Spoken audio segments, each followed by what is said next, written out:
Story 1. Jack Murphy had been on the road since sunset. I-40 stretching out in front of him like a black ribbon, disappearing into the desert night. The hum of the engine was steady, almost hypnotic, and the rain had started again, light at first, now tapping softly against the windshield. Out here, in this part of New Mexico, the night was wide open. No lights, no houses, just the occasional glow of a passing mile marker sliding into the dark behind him. The CB radio crackled, just static at first. Then a faint voice pushing through, like it had traveled a long way. Jack leaned forward slightly, eyes flicking from the road to the little green light on the radio. I picked the ones with a voice that just sticks, the voice said slowly, almost like it was tasting each word. Once I hear it, I know I'll find them. Jack frowned, his right hand adjusting the volume. Could be some trucker telling a ghost story. Could be a late-night talk show bleeding through on the wrong frequency. Out here, CB signals sometimes bounced for hundreds of miles. He smirked and shook his head. Probably just some guy trying to freak people out. He reached for his coffee, the smell filling the cab, bitter and familiar. That's when he saw her. A figure on the shoulder up ahead, standing just past the beam of his headlights, holding what looked like a small flashlight. She lifted her arm, waved once, then let it drop to her side. Jack's foot eased off the accelerator. It had been years since he picked up anyone on the road. The last time he'd driven past a hitchhiker without stopping, he'd read in the morning news that she'd gone missing, and that still sat with him like a weight he couldn't shake. He slowed, shifted down, and rolled to a stop just ahead of her. The wipers swept rain from the glass as she stepped closer, the flashlight beam flickering across her face. She was young, maybe 23, 24. Denim jacket darkened by rain, a backpack hanging from one shoulder and on her left cheek. A thin, fresh cut, just under the eye. You headed east? She asked, her voice tired but steady. Jack nodded. Gallup's my next stop. You can ride that far. She climbed in, setting the backpack on the floor, pulling the door shut against the rain. For a moment, she just sat there, shivering slightly, looking out at the empty road ahead. My name's Kate, she said finally, glancing at him. Jack Murphy, he replied. Long night for you, huh? Kate gave a faint laugh. Bus never came. Thought I'd walk a bit and try my luck. The CB crackled again. The same voice, low, calm, slid into the cab like cold air through a cracked window. Sometimes they don't even know what they've given me, the voice said. A sentence, a little turn of phrase. I keep those. Souvenirs. Jack frowned. The timing was odd. He glanced at Kate, but she didn't seem to notice. She was staring out at the wet road, the way the headlights painted the asphalt silver. Then she spoke, softly, almost to herself. It's like a movie, only quieter. Jack's hands tightened on the wheel. The CB hissed, a heartbeat of static. And then the voice in the radio repeated exactly every word she just said. It's like a movie, only quieter. Kate turned slowly toward him, her eyes wide. You heard that? Jack didn't answer right away. His mouth was dry, and the hum of the tires on wet pavement suddenly felt too loud. He reached for the CB microphone but stopped halfway, fingers curling around empty air. The voice on the other end said nothing more. Just the faint hiss of rain and static, like someone was still there, listening. Jack Murphy cleared his throat, trying to shake off the chill that had crawled into the cab. Where exactly in Gallup are you headed, Kate? She hesitated before answering. My sister's place. She's on the east side, just off Highway 602. I haven't seen her in a couple of years. Her voice was steady, but something about the way she kept glancing out the passenger window made Jack uneasy. The rain had slowed, beads of water clinging to the glass, catching the reflection of the dashboard lights. You traveling alone? He asked. Kate nodded slowly. Yeah. I was supposed to take a Greyhound from Flagstaff, but the bus never came. Figured I'd hitch a ride. The CB crackled again, faint static like someone brushing the microphone with their fingertips. Jack waited, listening, but only the low hum of the road followed. You ever get a call and there's no one there? Kate asked suddenly, her voice quieter now. Jack glanced at her. Wrong number, sure. No, I mean, she drew in a slow breath. You pick up and no one speaks. You just hear breathing.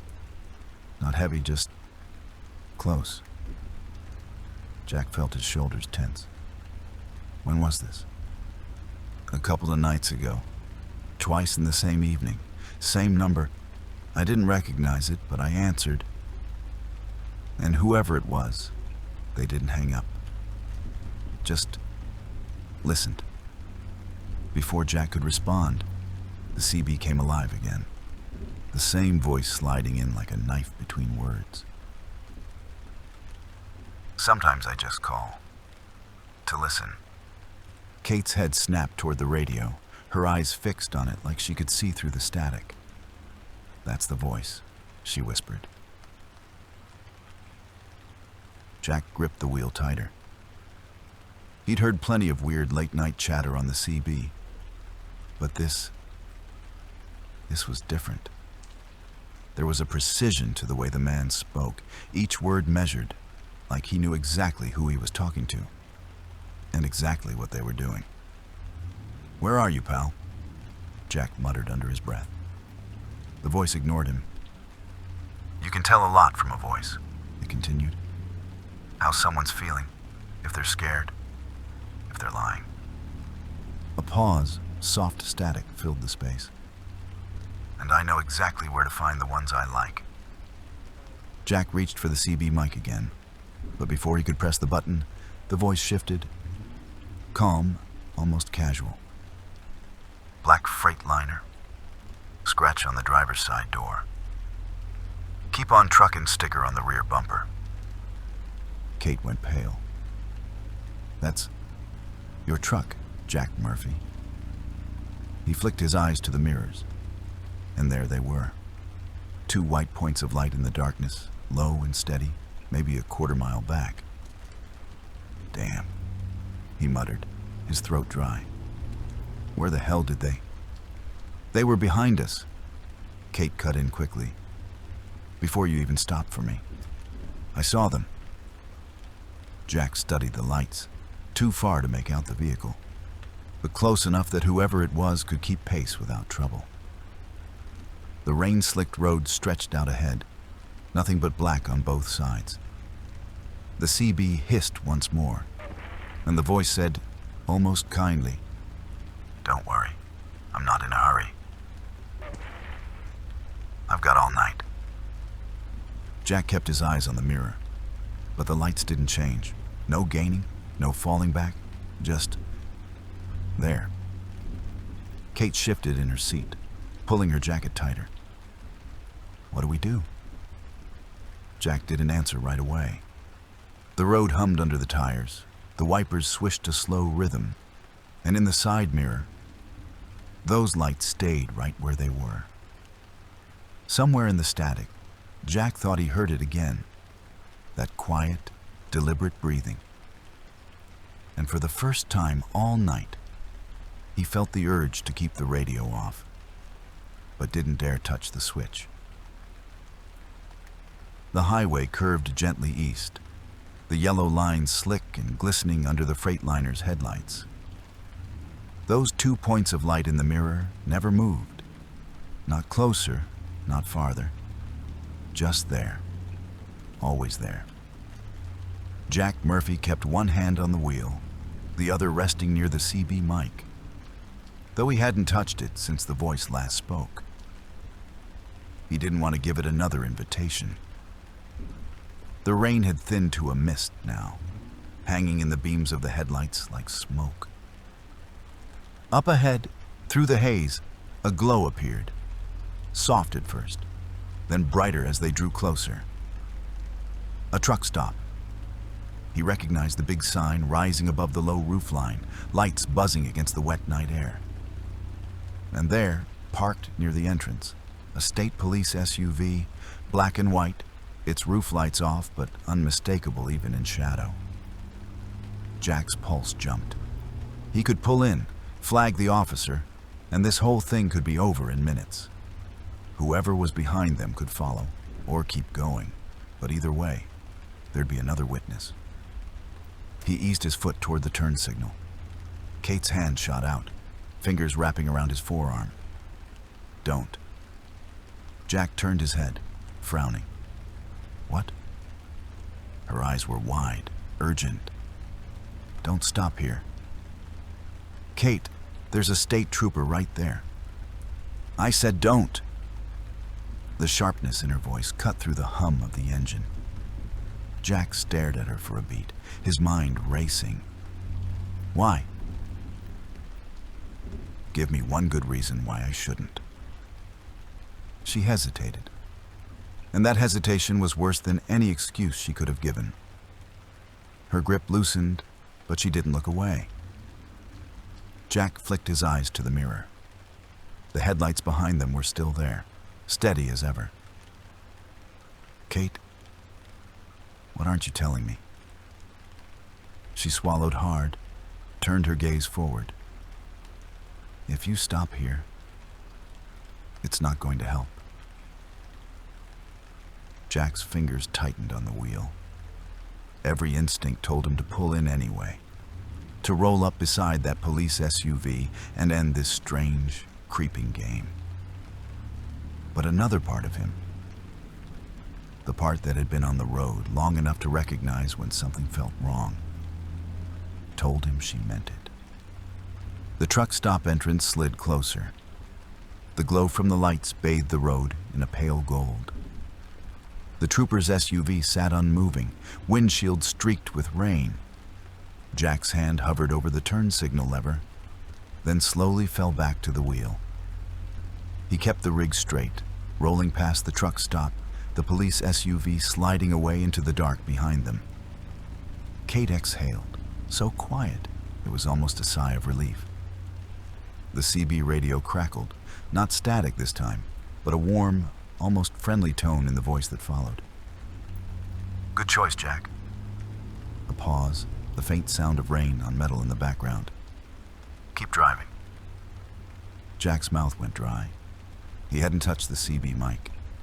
Kate sat still, her hands folded tightly in her lap, eyes fixed on the road ahead like it was the only thing she could see. The mist outside thickened again, swallowing the reflection of the mirrors. The world beyond the beams of the headlights was just black. Deep, endless black. For a long stretch, neither of them spoke.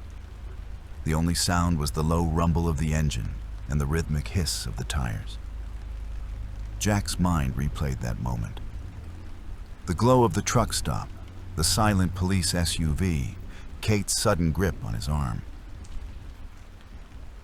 Every possible reason for her reaction played through his head. None of them good. He wanted to ask again, to push until she gave him an answer. But part of him was afraid of what she might say.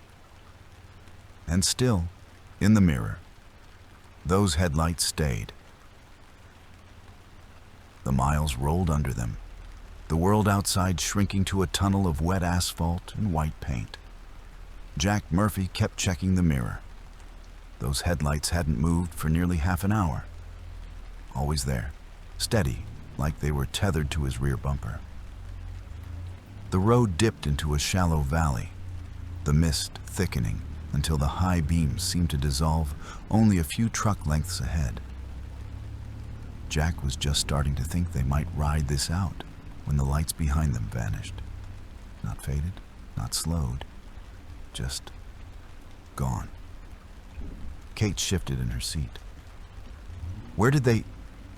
Before she could finish, bright high beams exploded in the mirror, much closer this time. A pickup truck surged out of the darkness, engine roaring, the spray from its tires catching the Freightliner's headlights in 1,000 silver droplets. "Hold on," Jack muttered, downshifting and pushing the accelerator. The big rig growled, picking up speed, but the pickup clung to their tail like a shadow. Rain hammered the windshield. The CB hissed once, and then that voice slid through again, calm as a Sunday afternoon. "I told you, I'm not in a hurry. But now we're close." Kate turned toward Jack, her face pale in the dashboard glow. "He told me. I'm not the only one tonight." Jack didn't look at her, eyes locked on the slick blacktop, hands steady on the wheel. The pickup edged to the left, headlights flaring in the side mirror, then fell back again. Testing him. A curve in the road loomed ahead, the reflective signs flashing yellow in the rain. Jack took it fast, the Freightliner's weight pressing him into the seat. In the mirror, the pickup followed effortlessly. "Where does this road come out?" Kate asked, gripping the dashboard. "Gallop," Jack said. "If we make it that far."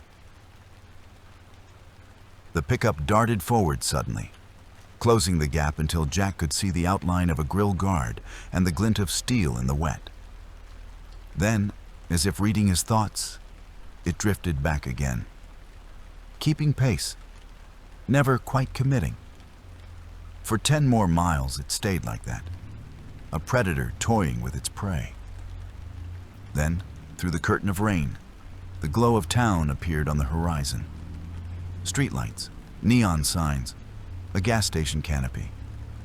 Jack didn't slow. He took the first exit into Gallop, the rig's tires hissing on the wet ramp. The pickup hesitated at the top, then vanished into the dark behind. Kate pointed ahead. The Greyhound station's on the right. Jack swung into the nearly empty lot, pulling under the glow of a single buzzing light. The rain eased to a drizzle, steam rising from the Freightliner's hood. Kate opened her door without a word, slinging her backpack over her shoulder. She didn't look back at him, didn't say thank you, just walked toward the dimly lit station entrance. Jack sat there, watching her until the door closed behind her. For the first time in hours, the cab was quiet.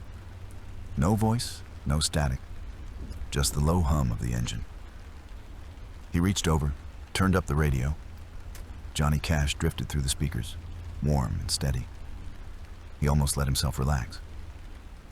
Then the CB came alive, no static this time, just that same calm voice. "That story you told me once, about your daughter, I liked her voice too." Jack froze, his hand still on the volume knob. The voice lingered for a heartbeat, then the channel went silent. He reached for the switch, then stopped. The idea of turning it off somehow felt worse than leaving it on. So he sat there, listening to the empty air, waiting for whatever came next.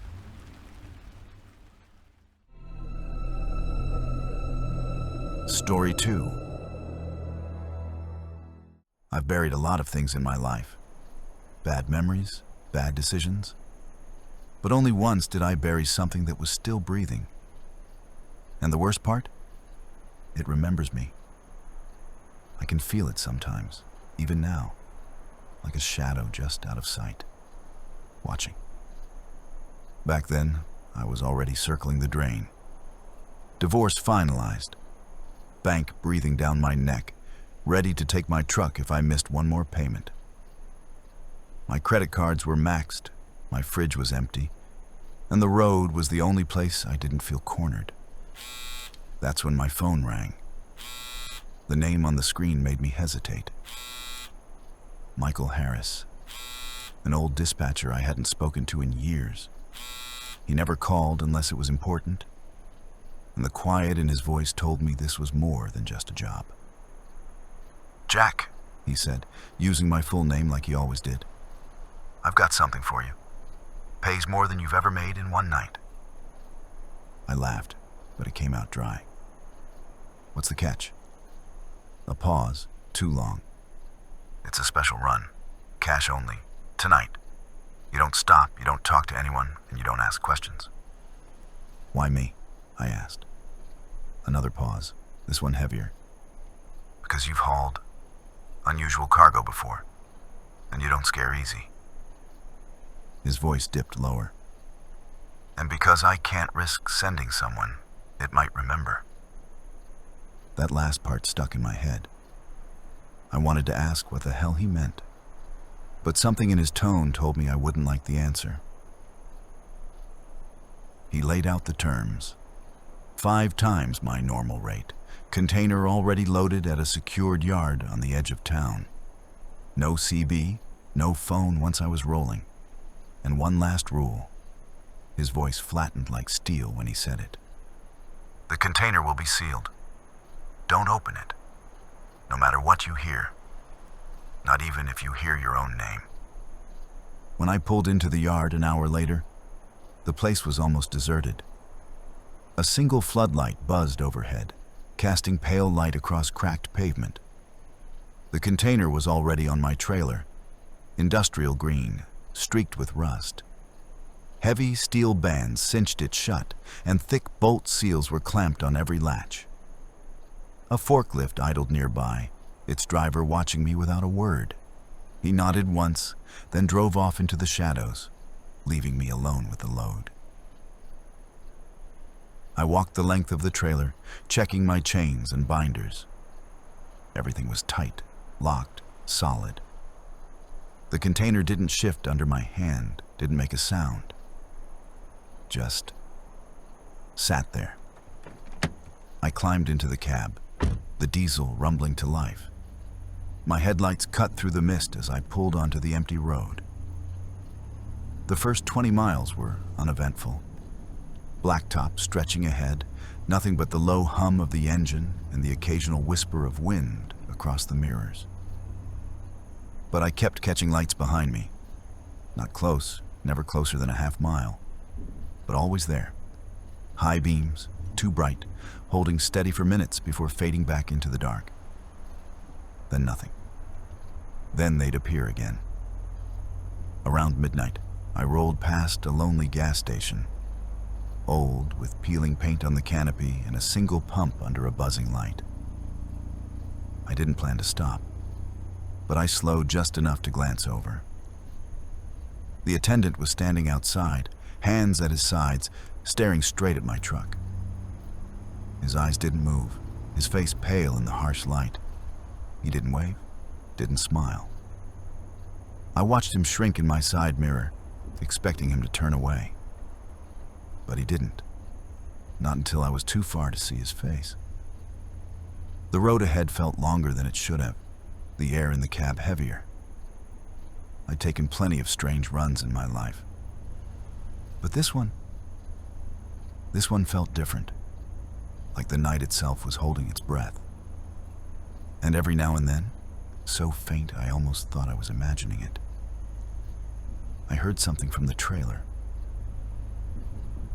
Not the creak of shifting steel, not the rattle of loose straps, something softer, like breathing. The quarry opened up before me like a wound in the earth, the access road cutting down into its black mouth. The moon was mostly hidden behind heavy clouds, its light spilling through in broken shafts that slid over the mist. My headlights cut a tunnel into the fog, the crunch of gravel under my tires unnervingly loud in the silence. As I rolled further in, shapes emerged ahead, 4 of them, standing in the middle of the clearing, not moving, not speaking. They weren't huddled together, not even close. Spaced out like fence posts, all facing me. The air here was colder, and I swear the mist thickened as I approached. I brought the truck to a slow crawl and eased it to a stop about 20 feet from them. The tall one in the center stepped forward just enough to enter the beam of my lights. His frame was wiry but rigid, his hands buried in the pockets of a dark jacket zipped up to his throat. When he spoke, his voice was low and flat, like it had been pressed of all warmth. "Stop here. Kill the lights." I reached over and flicked them off, the world collapsing into pale moonlight and the occasional sweep of my running lights. To his left, a thinner man with deep-set eyes flicked a cigarette between his fingers. His lips curled into something that might have been a smile, but it was stretched wrong. The laugh that came out of him was a dry scrape. "You dig your own grave? Or you want us to help?" His tone made the words feel less like a joke and more like a promise. Off to the right stood a broad-shouldered man, gripping a shovel loosely in one hand. His breathing was slow, audible even from where I stood, but steady, like a man pacing himself for hard labor. His gaze never lifted from the ground in front of his boots. And then there was her. The woman stood a half step back from the tall man, a heavy flashlight in her grip, beam angled toward the dirt at her feet. Her skin looked pale in the weak light, her hair tied back tight. When her eyes found mine, her voice came sharp and cold. "Don't look over there." I didn't have to ask what she meant. My gut told me I wouldn't like the answer. I climbed down from the cab, boots sinking slightly in damp gravel. The air smelled faintly of rust and wet stone. None of them moved toward me. They stood like I was the one who had to close the distance, and with every step I took, the pressure in the air seemed to get heavier. When I got close enough to see their faces clearly, the tall man's eyes flicked past me to the trailer. "You know why you're here, Jack," he said in that deadpan voice. "Now we bury it all." Something in his tone. It wasn't a request. I glanced back at the container. Every strap, every chain was still tight, bolt seals intact, exactly how I'd checked them before leaving the yard. And then it happened. Just as I turned my head, a dull, solid thud echoed from inside. Not a rattle, not shifting freight. One heavy blow, like a fist the size of a dinner plate hitting steel. The woman's flashlight snapped up, cutting a beam across the container's surface. The man with the cigarette stopped grinning. The big one with the shovel finally looked up, his nostrils flaring. The tall man didn't flinch. He just kept his eyes on me. Whatever was inside, they were expecting it to make that sound. And somehow, I knew. They'd been waiting for me to hear it. The tall man gave a short nod toward the trailer, and the big one with the shovel moved first. His boots ground into the gravel with slow, heavy steps, each one making the mist curl away like it didn't want to touch him. I followed, my breath turning white in the cold air. The container loomed taller with every step, industrial green, streaked with rust and grime, like it had been sitting somewhere forgotten before tonight. The big man put his shoulder against the steel and pushed. The whole trailer rocked slightly, chains groaning, but the container didn't give. Then, from inside, there was a slam so sharp it vibrated up through the soles of my boots. A solid, deliberate hit that didn't sound like shifting cargo. That's when the smell hit me. It rolled out through the cold air, wet earth, mold, the sharp bite of something chemical. And underneath it all, a sour, heavy rot. It crawled down my throat before I could even react, and I stepped back without thinking. The woman's flashlight beam cut through the mist, the circle of light stopping just short of the steel. "Don't get closer," she said, her voice a low warning. "It remembers smells. If you get too close, it won't forget you." The man with the cigarette flicked ash into the dirt without taking his eyes off the container. He moved closer to me, his voice dropping to a rasp. "I've seen it breathe through the metal. You don't want to see that." The big man's grip shifted on the shovel. Then, as if on cue, it slipped from his hands and clattered to the ground. He stared straight ahead at the steel wall, nostrils flaring. And for the first time that night, he spoke.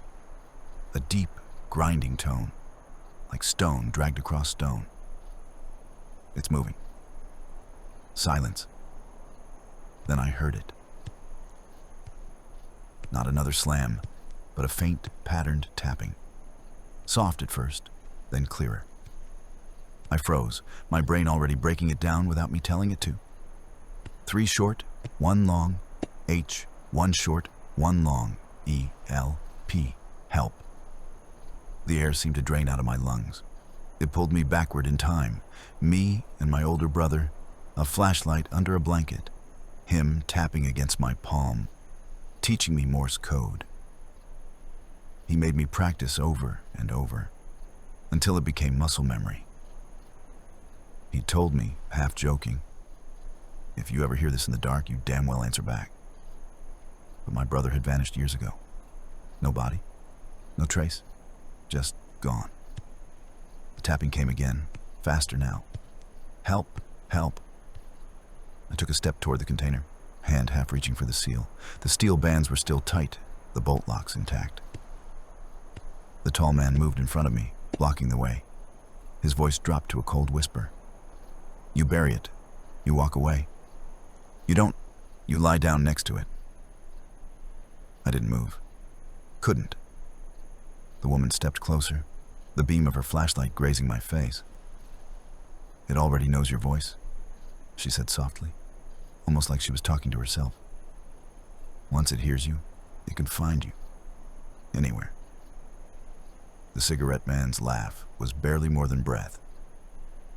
"That's how it remembers." My pulse thudded in my ears. I stepped back without meaning to. The tapping stopped. And for the first time since I'd arrived, I wished I'd never picked up Michael Harris's call. I don't remember deciding to run. My body moved before my head caught up.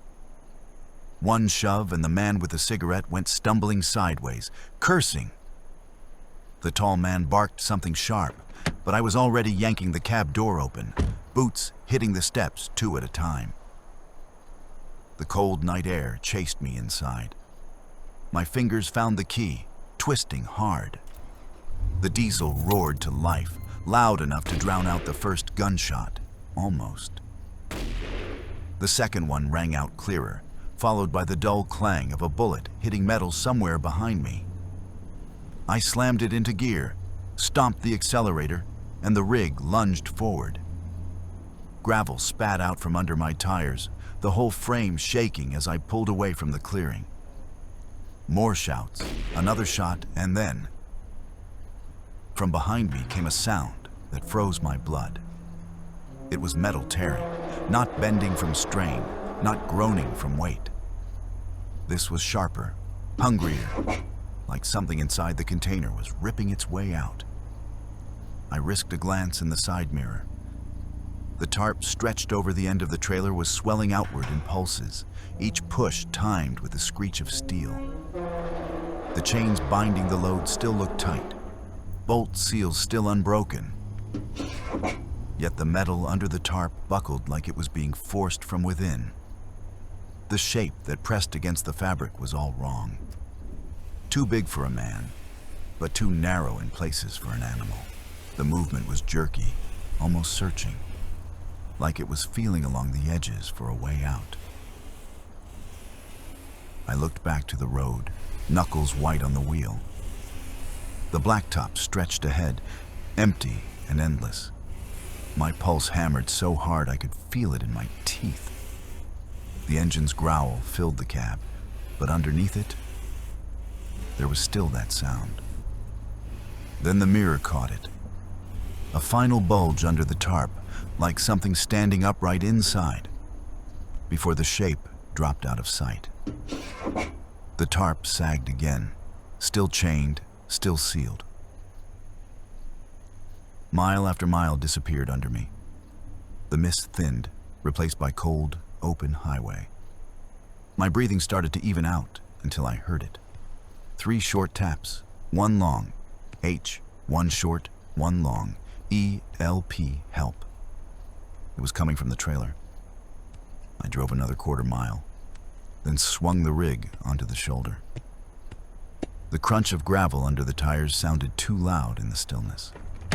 I killed the engine and jumped down, boots hitting the ground hard. The cold bit deeper out here. My breath fogged the air as I walked to the back of the trailer. Chains still tight, seals still intact, not a single strap loose. And yet, the container was gone. No torn metal, no broken locks, just empty space where it had been, the flooring unmarked like nothing had ever been there at all. I spun, scanning the road, the ditch, the horizon. Nothing. No tail lights, no shadows, no sound. Just the night. A shiver ran down my spine that had nothing to do with the cold. I turned back toward the cab, every step heavier than the last. When I climbed inside and shut the door, the silence wrapped around me. My hand stayed on the wheel, frozen there. For a moment, the only sound was my own breathing. Then, from directly behind my seat, against the thin wall of the sleeper, tap, tap, tap, tape, help. I didn't turn. My voice came out low, almost too quiet for me to hear. It's out, and now it's riding with me.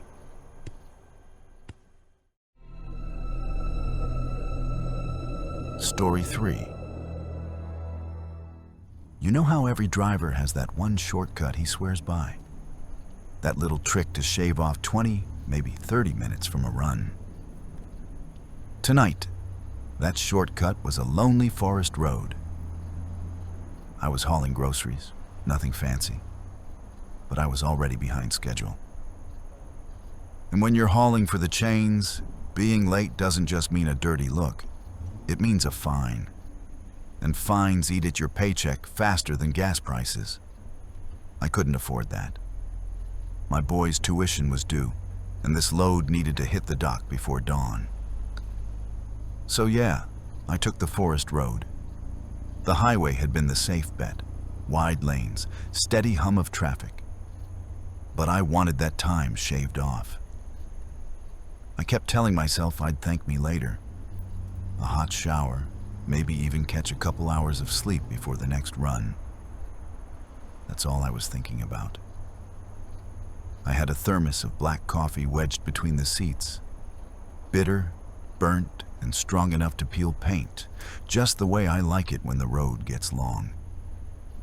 And on the passenger seat, strapped in with the belt like it was a passenger itself, sat a little toy truck. My boy gave it to me years back, said it was for luck. He told me, when it rides with you, you'll always come back safe. I laughed then, but I kept it with me. Funny how things like that stick, even when you don't believe in charms. The radio was no help. Out here, stations fade into static, and static fades into silence. I turned the dial back and forth. Country ballads, talk radio, nothing stuck. Just white noise crackling through the speakers. After a while, I killed it. Sometimes silence is easier. I just fueled up at a rural gas stop before hitting this road. The kind of place with one working pump and a buzzing neon sign that's lost half its letters. I filled the tank, topped off the thermos, and while I was inside paying, the old man behind the counter watched me like he knew something I didn't. He wasn't rude, wasn't friendly either. Just one of those faces carved out of weather and smoke. "You taking the forest road?" he asked. I shrugged. "Quicker, right?" He shook his head slow. "Quicker, maybe. Safer, no. In those woods, when it goes quiet, it means they're close." I raised a brow. "They?" The old man's mouth curled like he almost wanted to smile, but didn't. He just said, "Silence is the sign. Don't stay when the forest stops breathing." I couldn't help but chuckle, though I kept it polite. I've heard my share of roadside ghost stories. Hitchhikers who vanish, headlights that follow you for miles, screams in the trees. Every county's got their tales. I figured this was his version. "Guess I'll keep the windows up then," I joked. He didn't laugh. Just slid me my change across the counter and gave me one last look. The kind that sticks with you after you leave. I brushed it off. Folks out here live on superstition. You'd go crazy if you listened to every warning. But still, when I climbed back in my rig and looked at that toy on the seat, I caught myself thinking about what he'd said. Silence is the sign. I shook my head, started the engine, let the vibration fill the cab. Nothing but me, the road, and the promise of making up lost time. I told myself the old man's words were just smoke from too many lonely nights behind that counter. But later, when the forest swallowed me whole, I remembered his voice, and I wished I'd listened. The forest swallowed the road like a tunnel. My headlights cut through the trees, but beyond the beams, there was nothing. No sky, no stars, just blackness pressing in on both sides. I cracked the window to get some fresh air, and that's when I noticed it. Something was off. At first, it was just a feeling, like the world around me had turned down its volume. The hum of the tires felt muffled, like they were rolling on carpet instead of asphalt. I kept listening, waiting for the usual soundtrack of night, the hiss of wind through branches, the steady drone of insects, maybe even the call of an owl. Nothing. It was as if the whole forest was holding its breath. I leaned forward, glanced at the windshield, then at the mirrors, waiting for something, anything to break the silence. But there was nothing. Just the low growl of my engine, sounding smaller and weaker than it should. I told myself I was being stupid. Long hauls mess with your head. You start craving noise, and when you don't get it, you think something's wrong. I reached for the radio, twisted the dial again, only static, faint and broken, like it was drowning under a blanket. I turned it off. The silence came rushing back, thicker than before. And then it happened. A sharp crack, loud, sudden. Something slammed into the side of the trailer. The whole rig shuddered, metal ringing in the night. I jerked the wheel, cursed under my breath. My first thought was kids. Stupid local kids, out here throwing rocks at trucks to scare drivers. But we were miles into the woods. No houses, no porch lights, no reason for anyone to be standing there in the dark. Before I could settle on that thought, another hit came, this time against the cab itself. Glass shivered, a starburst crack spidering across the passenger window. I flinched hard, heart jumping to my throat. I slowed, pulled over onto the narrow shoulder, headlights spilling weakly across the trees. My hand hovered on the ignition, but I didn't turn it off right away. The sound of the engine was the only thing keeping me tethered. the only reminder that I wasn't floating in some void. But then the silence pushed back. Even with the motor idling, I felt it, pressing against the cab, pressing against my chest. Like the forest wasn't just quiet. It was listening. I killed the engine. Instantly, the world collapsed into absolute stillness. No rustle of leaves, no chirp, no wind. Just a silence so thick, my own breathing sounded wrong. Too loud, too clumsy. I could hear my pulse in my ears, could hear the creak of the seat when I shifted. I leaned toward the cracked window, peering out into the tree line. At first, I saw nothing. Just black shapes of trunks, shadows layered over shadows. Then, movement. 2 points of light. Small, pale, almost glowing. They hung in the darkness like eyes. Too high for an animal. Too steady for a reflection. My stomach dropped. They shifted.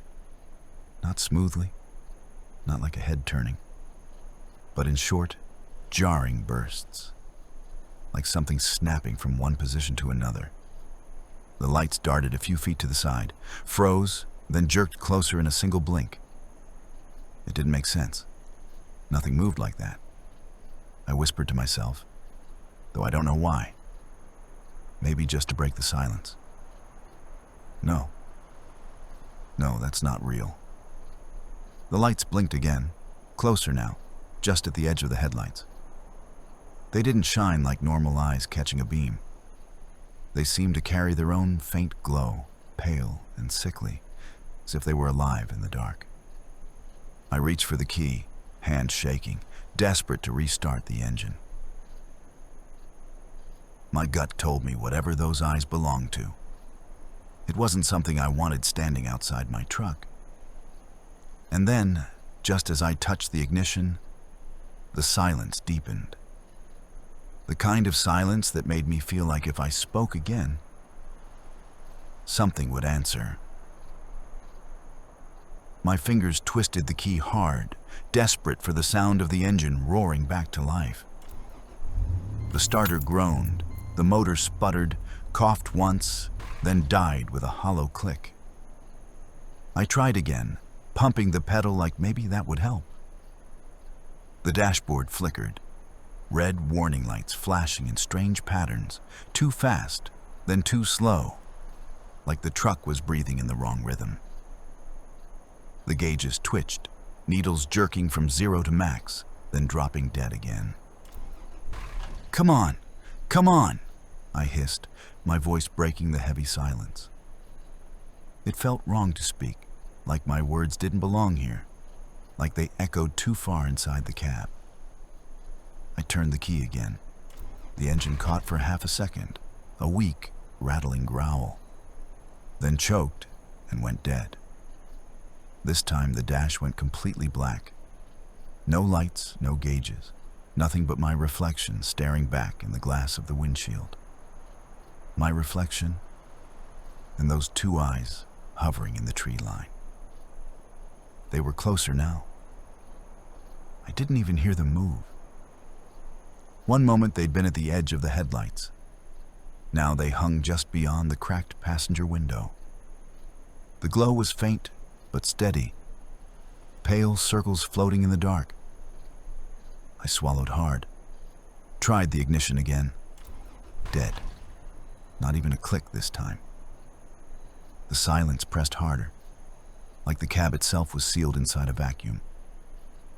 I could hear my pulse pounding in my ears, could hear the fabric of my jacket rustle when I moved. Then, another crack. The whole truck shook as something slammed against it. This time it was the glass. The spiderweb crack on the passenger window split wider, jagged lines racing out like lightning. Tiny shards sprinkled onto the seat. My breath caught, my heart pounding so loud it almost hurt. I leaned back against the driver's seat, staring at the glass, half expecting it to cave in and shower me in fragments. The toy truck my son had given me slid across the seat and bumped into the door right next to the crack. For some reason, that made it worse, like whatever was outside was staring directly at that spot. I forced myself to look back toward the tree line. The eyes hadn't moved, at least not yet. But they seemed brighter, sharper, as if the thing was leaning closer, pressing them forward. And they still didn't blink. Not once. I whispered again, voice trembling. "Stay back." The words fell flat, swallowed instantly by the air. I wanted to honk the horn, flash the lights, do anything to make sound, to push the silence back. But the cab was dead. Everything was dead. The silence wasn't just silence anymore. It had weight, pressing against my chest, filling my head until my thoughts felt loud enough for those eyes to hear. And maybe they did. Because as soon as I thought about moving, about climbing out, I saw it. The eyes twitched. Not smoothly, but in that same snapping motion as before. Closer. I flinched and slammed my hand on the steering wheel, as if that would keep it from coming.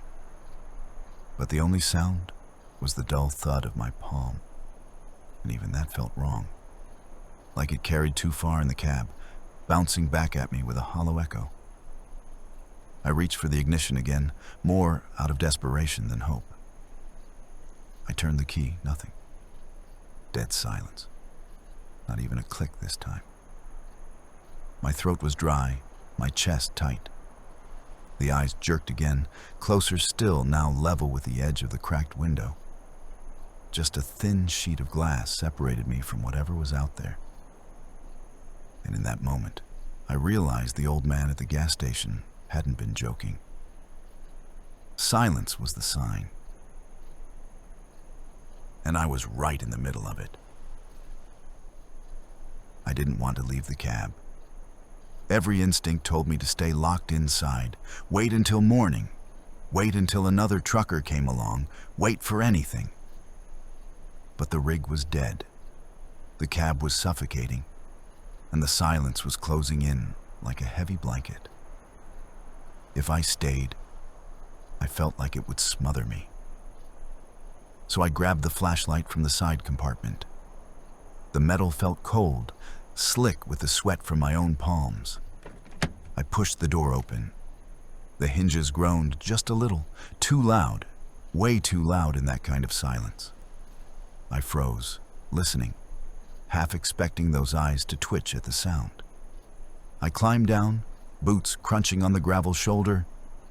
The crunch echoed.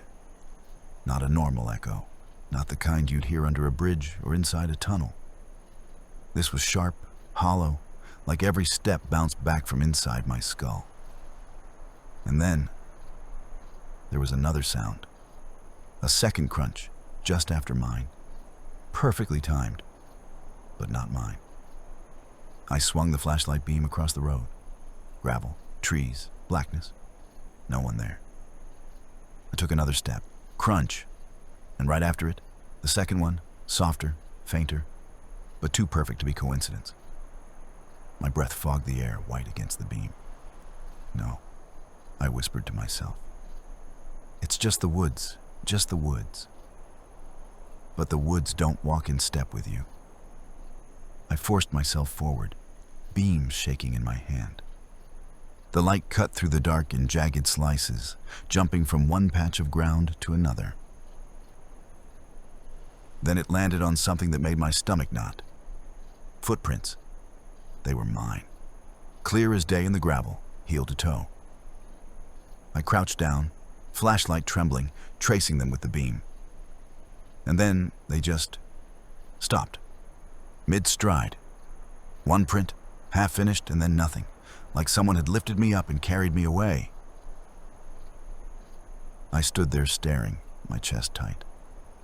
The echo crunch came again, right behind me. I spun fast, shining the light into the black. Nothing. Just rows of trees, standing still, listening. I pulled my phone from my pocket. No signal. Just the empty bars glaring back at me. But then, something strange. The flashlight buzzed faintly in my hand, like static electricity. And from the speaker of my phone, even though it wasn't on, came a thin hiss, like radio static. I lifted it closer to my ear. At first it was just noise. Then it started to shape itself. Syllables, words. And the words were mine. My own voice, whispering. It said my name, slowly, drawn out, like it wanted to taste it. I dropped the phone. It hit the gravel with a dull thud, screen lighting up and dying in the same second. The static kept going, but now it wasn't from the phone. It was in the flashlight. The buzz thickened until it was almost a growl. Then, under that growl, the voice came again. My voice, whispering in rhythm with my breathing. I staggered back, nearly tripping on the gravel.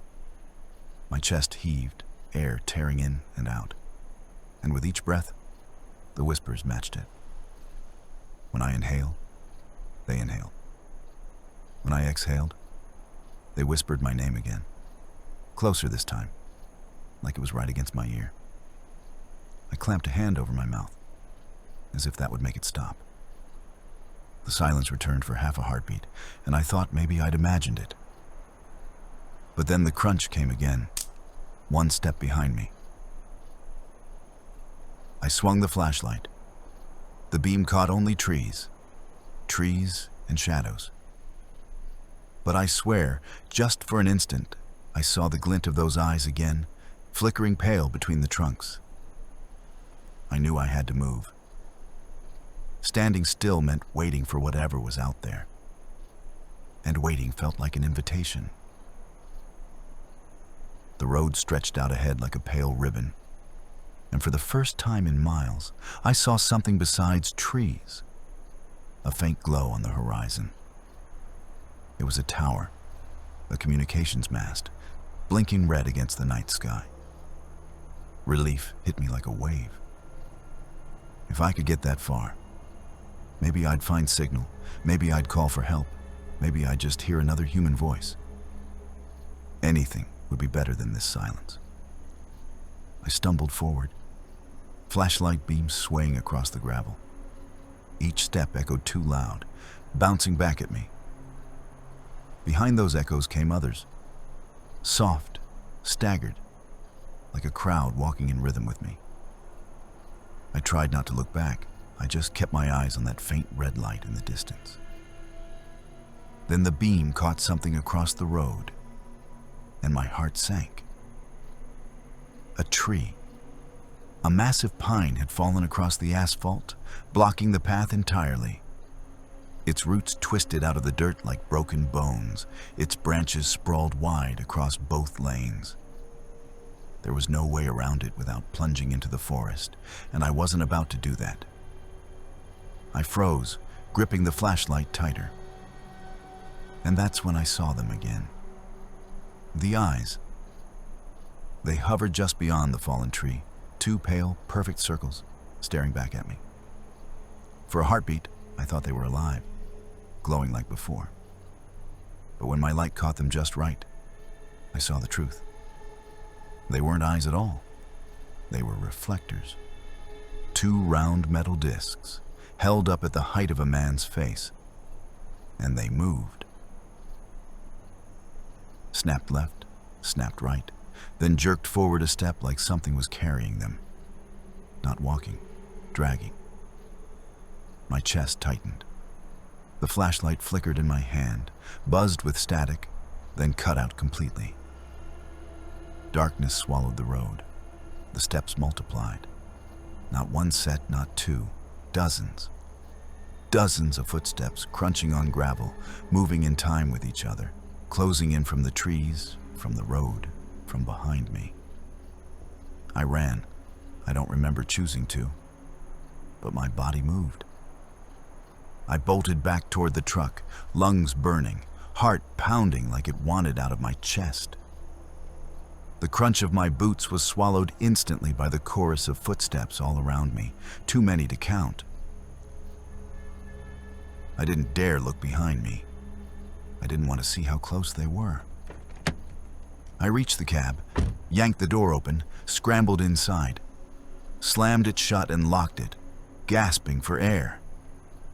My hands shook as I fumbled with the keys, but before I could even try, the dashboard lights flickered on. The gauges rose one by one. The engine roared to life all on its own. The wheels shuddered under my hands, as if someone else was holding it too. Then the radio clicked. Static at first, crackling through the speakers. And then a voice. My own voice. "I'm waiting for you." I froze, every hair on my body standing on end. My own words thrown back at me like a recording, but slower, deeper, stretched out. And then, layered under it, I heard another voice. Fainter, older. A whisper I remembered, the gas station attendant. His words came back to me, clear as if he were sitting right beside me. They come when the forest goes silent. Not to kill, not at first. They like to listen. They like to hear us fear. The radio hissed. The voice faded. But the silence that followed was worse. I slammed the gear into drive, stomped the pedal. The rig lurched forward, headlights tearing through the black. I didn't look back, didn't dare. I drove until the sky bled gray with morning. And when I finally pulled onto the main highway, when I finally heard birds singing, when I finally felt the wind rattle through the trees, I nearly cried from the sound of it. But even now, weeks later, miles away, I can't forget that night. Because silence isn't peace. Silence isn't calm. Silence means something is listening. And ever since that road, I hate it. I hate the quiet. Because I know, when the world goes still, someone's there.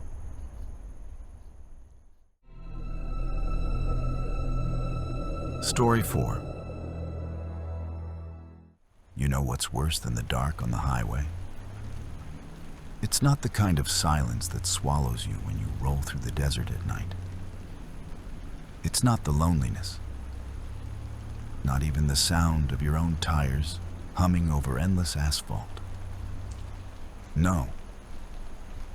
The worst thing is when you realize you're not alone out there. When you catch a glimpse in the rearview mirror and see just one headlight, steady, watching, never falling back, never passing. Just one burning eye following you through the night.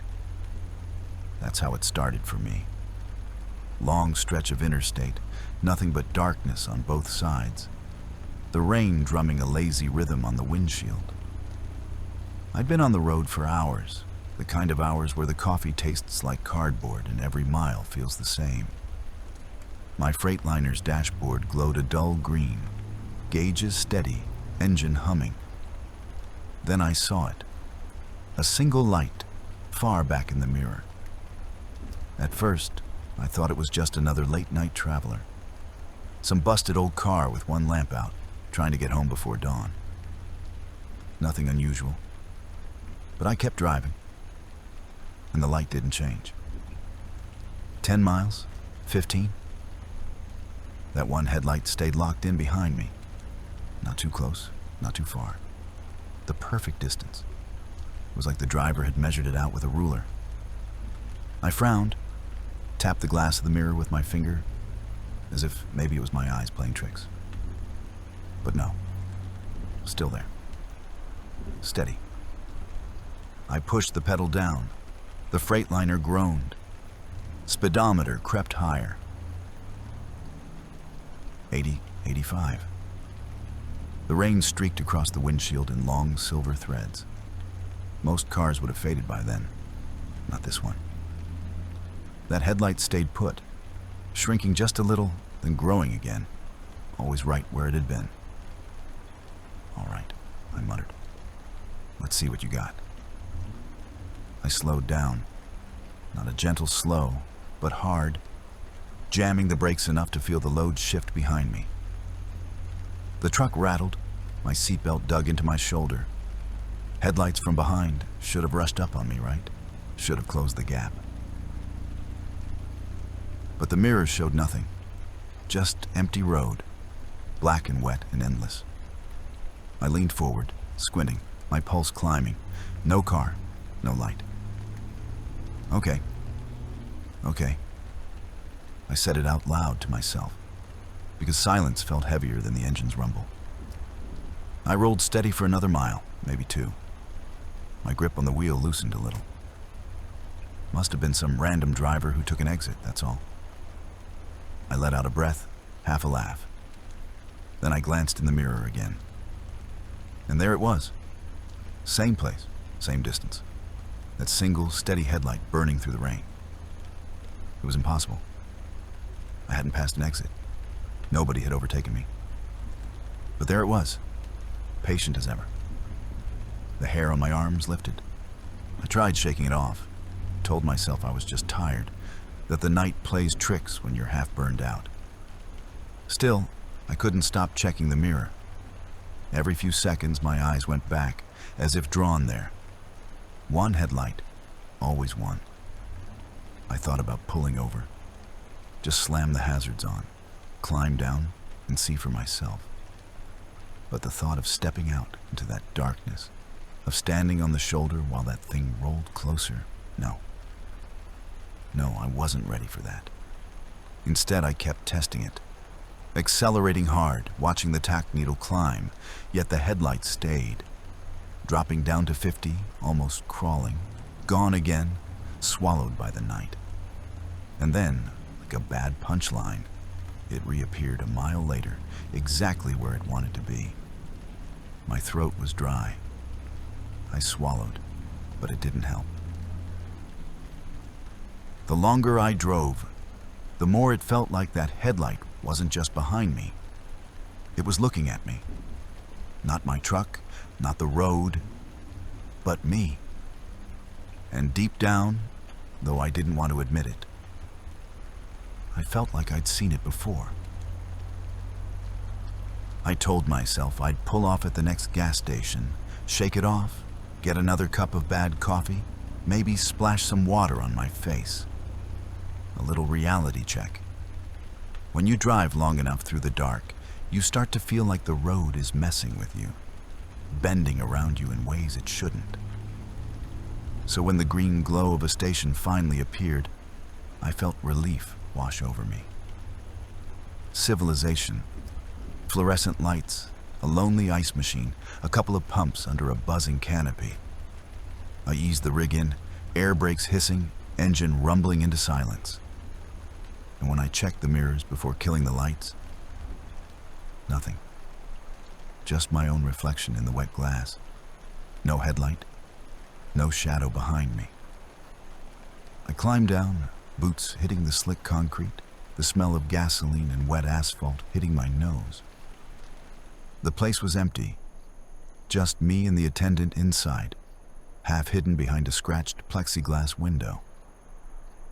I grabbed a coffee that tasted like burnt paper and slid a few bills across. The man barely looked at me, and then, without lifting his eyes, he muttered, almost like he was talking to himself, "Still riding with that one headlight, huh?" My hand froze on the counter. I stared at him. "What did you just say?" He blinked slowly, finally looking up at me, his face gray under the buzzing lights. "Didn't say nothing?" He shrugged, sliding the change across. "You want a receipt?" But my chest had gone tight. I wanted to argue, to demand what he meant, but my voice dried up. Instead, I just shook my head, took the coffee, and walked back out into the rain. The parking lot was empty. My Freightliner stood there like a steel beast in the glow of the lamps. But as I crossed toward it, I noticed something on the ground. A puddle, shallow, stretching across the cracked concrete. And in that puddle, though there were no cars, no headlights behind me, I saw light. A single white beam, rippling in the water, shining from nowhere. My heart hammered. I blinked, stepped closer, and the puddle was dark again. just black water. I climbed back into the cab, locked the door, sat there breathing in the smell of diesel and damp clothes. My hands gripped the wheel, even though the truck wasn't running. That's when the first flicker of memory slid through me, like a film strip burning at the edges. The smell of rubber, scorched raw. The sharp, metallic shatter of glass. A headlight, bright, blinding, then snapping out into darkness. I squeezed my eyes shut. No, not now, not tonight. The dashboard lights glowed around me like watchful eyes. I twisted the key, engine growled back to life, gauges came alive. I pulled out of the station, tires hissing through the wet, and rolled back onto the highway. For a while, I kept my eyes locked forward, refusing to check the mirrors. I told myself I wouldn't look. That's how you beat it. You don't give it attention. Mile after mile, I stared into the dark, sipping coffee that only made my stomach churn. But then the CB crackled. Just static at first, white noise scratching at my ears. I hadn't used the damn thing all night. Still, the dial glowed, and through the static, a voice slipped in. Not a shout, not even a whisper, just steady, like someone sitting right beside me. Look in the mirror. Every hair on my body stood up. My fingers hovered over the volume, but I couldn't move. Look. The voice dragged, slow, distorted. In the mirror. I didn't want to. God knows I didn't want to. But my eyes betrayed me, pulling upward, catching that small rectangle of glass. And there it was. One headlight, exactly where it always had been. Burning, waiting. And something deep inside me whispered, "You've seen it before." The road has a way of digging things out of you, things you bury so deep you convince yourself they're gone. But that night, the highway wasn't just pavement and rain. It was a mirror. A mirror that wouldn't let me look away from what I'd done. It started as flickers at the edges of my thoughts. The smell of burned rubber, acrid and hot, a stink that clung to your throat. Then the sound, glass bursting, tiny shards scattering like ice across metal. And the light, that single beam jerking wild, then snapping out into darkness. I gripped the wheel tighter, but the memory forced itself in. I saw it, clearer this time. A 2-lane back road, years ago. My eyes heavy, the hum of tires lulling me into a daze. I remember shaking my head, telling myself to stay awake. But the coffee was gone, and the night had grown too thick. Headlights appeared in the distance. Another car, coming the other way. Nothing unusual, until my eyes closed for just a breath too long. When they opened again, the car was right there, swerving hard to miss me. A scream of tires, the violent crunch of metal leaving the road. And in that half second, before I sped past, I saw it. A child's car seat in the back, thrown sideways as the vehicle went over the embankment. I didn't stop. God help me. I pressed the accelerator instead. My chest burning, my throat dry.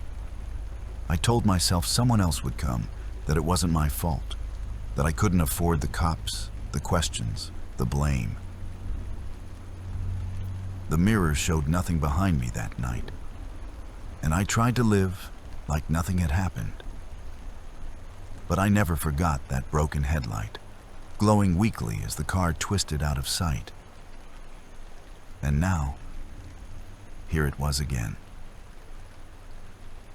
I shook myself back to the present, my knuckles bone white on the wheel.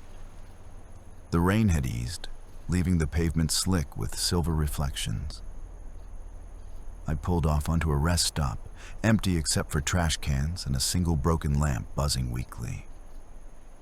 I killed the engine and sat in silence, the tick of cooling metal filling the cab. I told myself I'd get out, walk around, prove there was nothing there. My boots hit the asphalt, the air thick with the smell of wet pine and diesel. The lot was deserted. No headlights, no taillights, not even a stray car. Just me and the whisper of the wind through the trees. But when I glanced down, the blacktop shone with puddles, and in the largest one, I saw it. A perfect reflection of a single white headlight cutting sharp into the water. My breath hitched. I spun around. Nothing. No car. No light. Just the echo of my own pulse pounding in my ears. I climbed back into the Freightliner, slammed the doors shut, locked it with trembling fingers. My chest felt like a vice was closing in. I sat there, staring at the dead windshield, too afraid to check the mirror. Then it came. A sound so ordinary, it shouldn't have chilled me. The click of a seatbelt, right beside me. I froze. The passenger side strap had pulled tight, the buckle slotting home with a metallic snap, like someone invisible had just sat down. My throat closed. I turned, slow, every muscle screaming not to look. The seat was empty. No one there. But the belt lay stretched, taut, across the cushion. I could feel the weight of it. The weight of someone riding with me. And then, despite everything in me fighting against it, my eyes drifted up, toward the mirror. That headlight was there again. Steady, unblinking, as if it had never left. I kept driving, though every mile felt heavier than the last. My eyes locked forward, but no matter how I tried, they kept drifting to that mirror. The headlight never wavered. It didn't fade with distance or brighten with closeness. It was fixed, steady, like it belonged not to the road, but to me. Rain had thinned to mist, but the glass still glistened. Each drop caught light from the dash, each bead of water flashing like a nervous heartbeat. My hands cramped on the wheel. The highway was empty, but the cab felt full. So full I could hardly breathe. That phantom seatbelt still stretched tight beside me, a silent passenger I didn't dare acknowledge. Then something shifted. The headlight wasn't holding distance anymore. It was coming closer. At first, just a little. Small enough I told myself it was in my head. But then it crept nearer, brighter, the glow swelling in the mirror until it bled across the rear glass, across the dash, across my face. White light flooding the cab like a tide. I squinted against it, jaw locked, every instinct screaming to pull over, to stop, to end it. But I couldn't. My foot pressed harder on the pedal, the truck roaring down the slick highway, and still that light poured in, so strong it seemed to erase the road itself. For a moment, I thought I saw a figure inside the glare, just the outline of a driver, faceless, staring. My throat went dry. I whispered, hoarse, "What do you want?" But the only answer was silence and light. The cab felt weightless, unreal, like I was no longer driving through New Mexico, but through some corridor between then and now. And in that brightness, I realized the truth. The road was never empty. The headlight had been with me for years. I just refused to see it. I gripped the wheel, tears burning behind my eyes. I should have stopped, I muttered. I should have helped. My voice broke, swallowed by the engine's growl. But the headlight didn't care. It wasn't here for excuses. It was here for me. And in that blinding wash of white, two endings fought for my breath. If the story ends quietly, then the light never overtakes me. It just stays, always behind, always following, mile after mile. I realize it's not hunting me. It's riding with me. A ghost welded to my shadow. It will never pass, never fall away. Not until I stop for good. And when I do, that's when it will step out of the mirror. Until then, it keeps me company, whether I want it or not. If the story ends dark, then the mirror shifts, and I notice something wrong. My own headlights cast long beams across the highway, but only one is shining. I blink, lean forward. The right side's gone. Out. Dead. And in that moment, the truth slices through me like a blade. I'm no longer being followed. I've joined. I am one of them. My rig barrels forward as part of a convoy no one can see, a line of one-eyed shadows that never stop, never rest. And somewhere ahead through the mist, I glimpse another faint circle of light, waiting to lead me on. Whether quiet or cruel, the words are the same. One headlight in the mirror, one eye of the past, burning steady, one eye of the future, waiting its turn, one eye of the road that never lets go, one headlight, it always rides behind. And one day soon, it'll be in front. If you enjoyed the video, don't forget to subscribe, like, and hit the bell so you won't miss what's next.